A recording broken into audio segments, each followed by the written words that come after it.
Welcome to this Zentangle Quickie.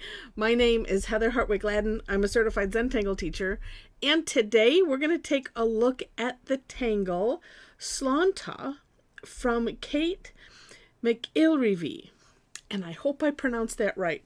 Luckily, on the Tangle Patterns link, Linda has put a pronunciation. She did the research on Slanta.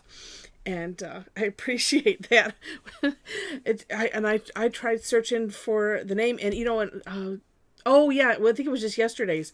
I read after the fact that and so I pronounced. Now I have to remember how to pronounce Michelle's last name. I know I pronounced it completely wrong, and I'm sure that she's used to that. So anyway. This is a neat tangle, and let's see. This is the daily tangle for what would be St. Patrick's Day here in the U.S. So I thought, this will be perfect. I was looking for, my daily tangles. These are my goal has been to present a different tangle every day. That's just my personal goal. So I can't go back and. I didn't want to go back and revisit them. Although if you are looking for St. Patty's Day themed, Irish themed tangles, I'm sure I have a playlist. I know I have one that's called, I think I call it Celtic-ish or Celtic-y or something like that. And that's more of like the Celtic knot type of things. I can't remember. I will look. I'm sure there's a St. Patty's Day one or something like that in there. All right, so this is a neat tangle. It is a grid pattern. I'm just going to do a 4 square. And what's funny is as I saw this and I was like, the back of my mind or whatever went, oh, this one. Because I tried this one when I was first doing Zentangle, because I thought, I'm like, oh, that looks really neat. Oh, I'll try that. And then when I was looking at the date, it's like, yep, the date of this on Tangle Patterns is 2012. So that was about the same time that I had gotten started. And so I thought, you know what? No, let's give this one a try. Now this one, while it does have a lot of filling in the pattern itself, at the same time, I'm thinking, you don't necessarily have to, and I think I might not do all of the fill-in. I don't know. But I thought, let's give it another go, because I have learned so much over the years, and especially going to the, CZT training and everything. Let's just see, because there's some other ones. Let me move my camera. That were like that. I was just like, okay, there's still some nemesis ones that I'm like, no. Not gonna try that one. I will at some point, but this is what I'm like, all right, let's just do this. And reason being, I do believe, after understanding the importance of the elemental strokes and how things are kind of put together in Zentangle world, that has helped me enormously, because in my mind I can take things apart now and say, oh, okay, this should be this. And that is why a lot of times, and I did it with this step out, we'll separate some things so that way it's more aligned to the elemental strokes of Zentangle, which, if you didn't know, are the straight line, S-shaped curve, C-shaped curve, orb, and dot. You can put the dot at the beginning like my friend Joe says, and calls it disco. So when you break things down into that, and tangles should be those components, sometimes combined, but sometimes combined. All right, so this one, once you have your grid set, we're going to put little straight lines diagonal on the corners, kind of like floors. I'm doing mine a little small. I should do them a little bigger. It's too late now. Whatever size you end up doing them is fine. As you know, and if they don't line up, that's fine too. It helps if I slow down. It's funny. It's like, well, we're just doing, cutting off these corners, with the pen. And sometimes the easier strokes, for me, get messed up more because it's like, oh, and you can just think you can just do it fast. No, still a good idea. Slow down, take a breath, all of that. All right. And then at the same time, whatever happens, happens, and don't worry about it. All right. So this one, so the next step in my version, or I should say the next step in Kate's version, I split it up into two. Because, part of me was thinking, okay, what hung me up on this?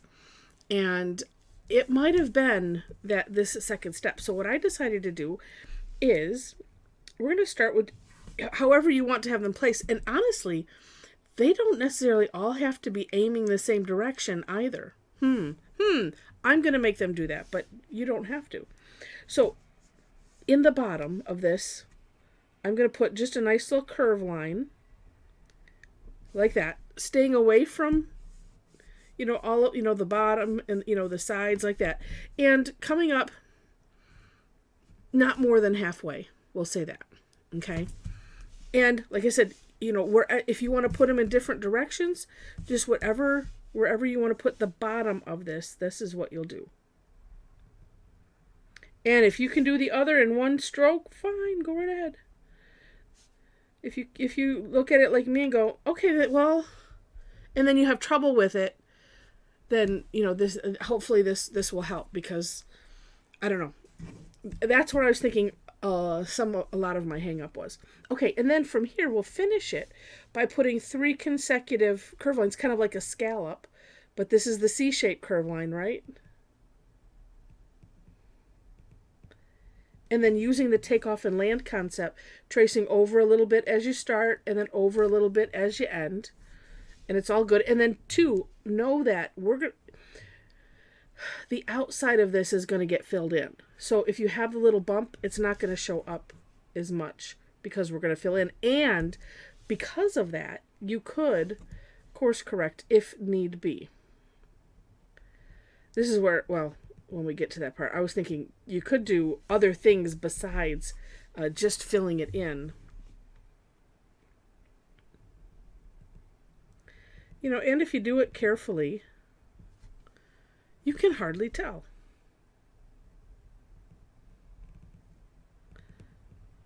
So this is a Heather hack. All right, then we're going to decorate these with, little wispy line coming up. That maybe not that wispy, but if I go back and try to fix it, it's not going to be pretty. And these just lift up your pen at the, instead of like stopping with your pen on the paper, just lift it up. Add a little curve in there, well, sort of, or like that, right? Gives it some character.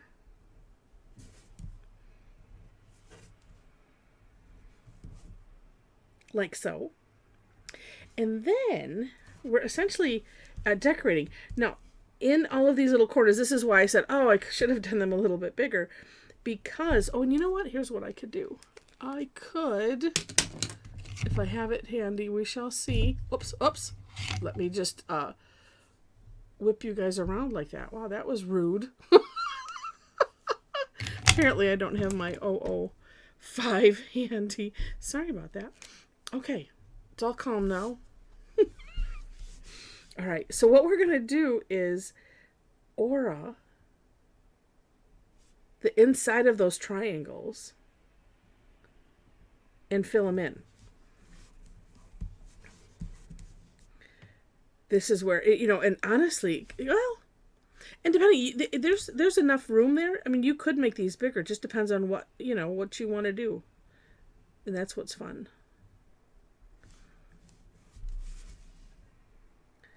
But this could be where, having if you did do them small, having a smaller nib pen is kind of handy. But just do it carefully. Why did I go diagonal? I have no idea. Why did I need to turn the paper? I have no idea.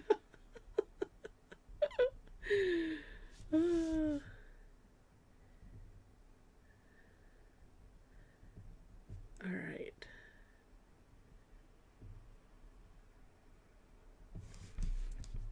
In doing something like this, it also kind of disguises some unevenness as well, because it just, it takes your eyes away from things, and it just, I don't know, after it's all done, you just look at the overall pattern and it looks really neat. In my version of the step out, I did do a 9 square, and it was rather small, but it's it's a neat effect. And one thing I do like about it, even though, I mean, I like tedious filling in things, and I know some people that don't, and that's okay. But, it just is neat having some high contrast tangles. So depending on what you're doing, and I do have a playlist for high contrast, this will be in there. Okay, there we go. And so here's some things I'm thinking, because we're going to fill in, but I think I'm going to alternate just because I want to see what it looks like. So let's see which, well, it's not going to matter. Well, let's start off with solid, and we'll do the graphic one. Now, this is what's neat about auraing these little triangles, because the solid fill in is going to be everything inside the box, but outside the leaf shape. And I do try to trace over first and carefully trace around. And like I said, this is where if you needed to course correct something, the shape, as long as you're okay with it going smaller, you can do that.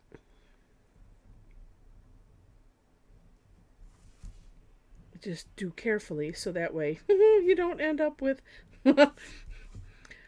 other issues.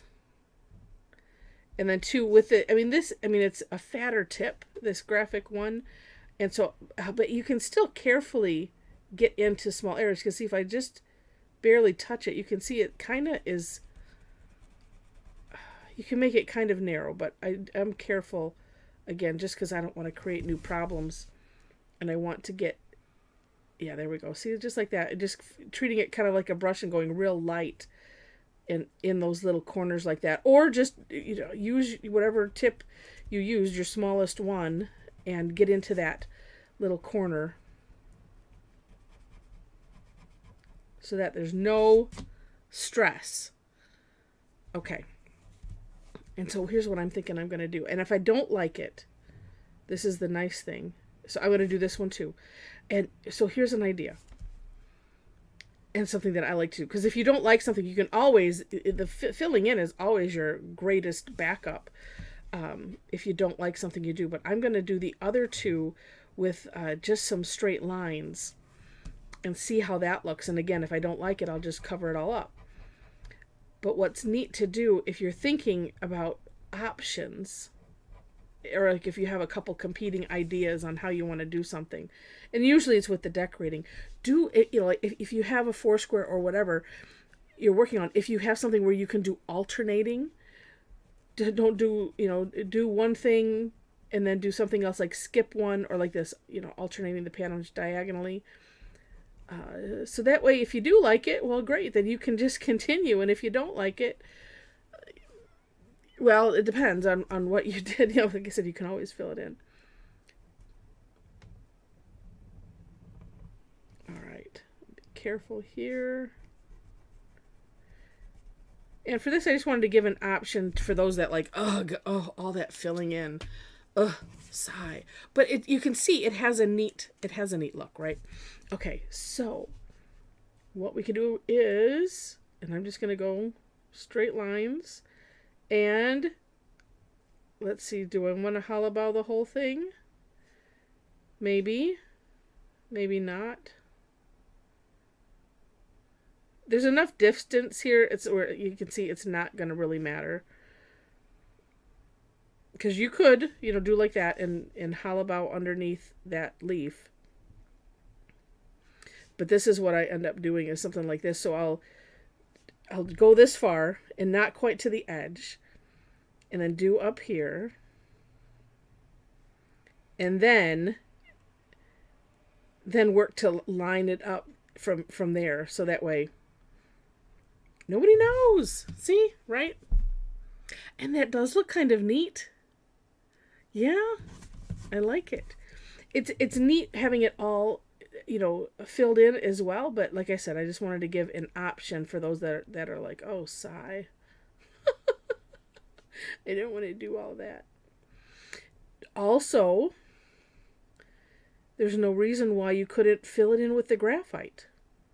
Or if you're using color, fill it in with, oh, look, I didn't follow through with what I just said I'd like to do. Oh, well.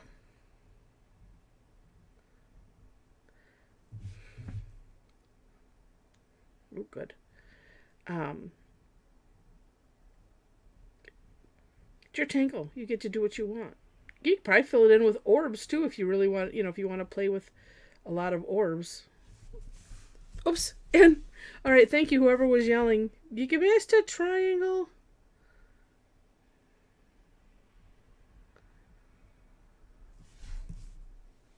Like that. I kind of like it. Yeah. And now, Kate didn't put any shading in hers, but let's do this. What we would normally do, right? Maybe let's put a little on the bottom. Some at the tops of these.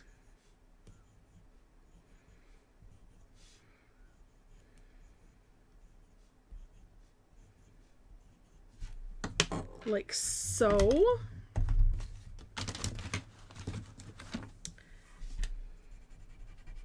Ooh, spread it up a little bit on those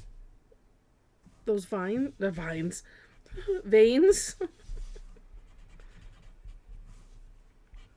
Could even have just done that.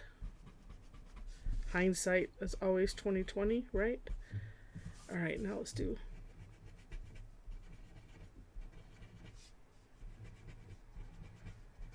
Or just leave them. Up to you. Ah, I like it. It just adds a little something. It really does. But yeah, you could just put graphite along those, the little wispy lines, and could even just leave it at that too. Up to you. Have fun playing with it. All right. So neat tangle. Hope you enjoyed it. If you did, would love it if you click on the like button. And if you liked it enough to see more, please click to subscribe to the channel. In the description section is where you will find links to the step outs. Again, I always do my own version and then also link to the creator of the tangle. And below that, you'll find my Linktree link, and that has links to everything, to everything me. That thought has popped into my head. I finally just let it come out my mouth. It's popped in my head many times, and it's just funny. But so if you want to connect, everything is there, social media. If you follow my website, or if you go to my website, you can follow my blog. You can look at what types of classes that I teach. I do teach a lot of free ones. They are on, the free ones are on Thursdays, always on Thursdays. On Tuesdays, those are where I generally have the paid classes, or I do have a membership club. It's like a subscription. One price, and it's all access. I register you for everything, both AM and PM sessions, and you come to whatever you want, or just wait for the replays. It's an all access type of thing. So those are on Tuesdays, except for the third Tuesday, which that one is free. That one is Tough Tangle Tuesday. That's where we have fun with some of what seems like the tougher tangles. So we have a lot of fun. Come and join us. If you want reminders and such things, there are links to a couple of sites where I post, and I put classes on Eventbrite, Meetup. So there's links there, and those are free for you to follow there. Or if you happen to be on Facebook, follow my page. The link is the icon right up at the top of the link tree. But then also, if you are interested in hanging out with a bunch of neat tanglers, we have an amazing group that has gathered over the last, I don't know how many years. And it's such a fun group of people, so supportive. I have called it in the past, and I will always call it. It's a safe place to show your work. So if you are not sure about things or whatever, we just like to celebrate that you're doing it. And it doesn't matter what you think it looks like. We'll tell you what we think it looks like, and it's going to be gorgeous because it doesn't matter. It's just the fact that you did it. But yeah, it's a lot of fun. But I post my classes there so you can follow me, just for notices and reminders and things like that. All right. So with that, I think that's it. Thank you so much for watching, and I wish you happy tangling.